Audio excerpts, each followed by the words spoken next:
আমি আজকে মশার সাথে সাক্ষাৎ করছিলাম। আমি তাদেরকে জিজ্ঞাসা করলাম, তোমরা ময়লা পানিতে ডিম পাড়ো কেন? মশা বলল, কারণ ভালো পানিতে ডিম পারলে মানুষ সিদ্ধ করে খেয়ে নিতে পারে। আমি তাদেরকে জিজ্ঞাসা করলাম, মশার কোয়েলে তোমরা মরো না কেন? মশা বলল, আমরা যদি মরে যাই তাহলে কোয়েলের ফ্যাক্টরি বন্ধ হয়ে যাবে। আমি আবারও তাদেরকে প্রশ্ন করলাম, তোমরা মানুষের কানের কাছে এসে জ্ঞান জ্ঞান করো কেন? মশা বলল, কারণ মানুষের পায়ের কাছে কিংবা অন্য কোথায় জ্ঞান জ্ঞান করলে মানুষ শুনতে পায় না, তাই। আমি তাদেরকে জিজ্ঞাসা করলাম, আমি শুনেছি পুরুষ মশারা নাকি রক্ত খায় না, তাহলে ওরা কি খায়? মশা বলল, পুরুষ মশারা শুধু বউয়ের বোকা খায়। আমি বললাম, মশারা কামড়ালে মানুষের ডেঙ্গু হয় কেন?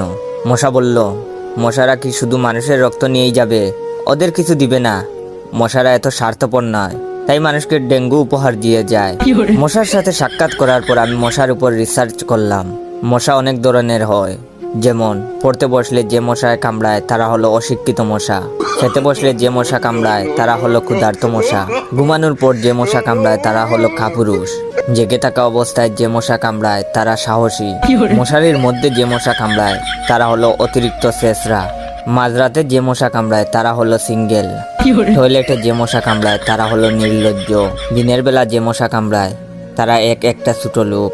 আমার এই ভিডিওটা দেখার সময় আপনাদের যেই মশাগুলো কামড়াইতেছে ওইগুলো হলো প্রতিবাদী মশা। আমি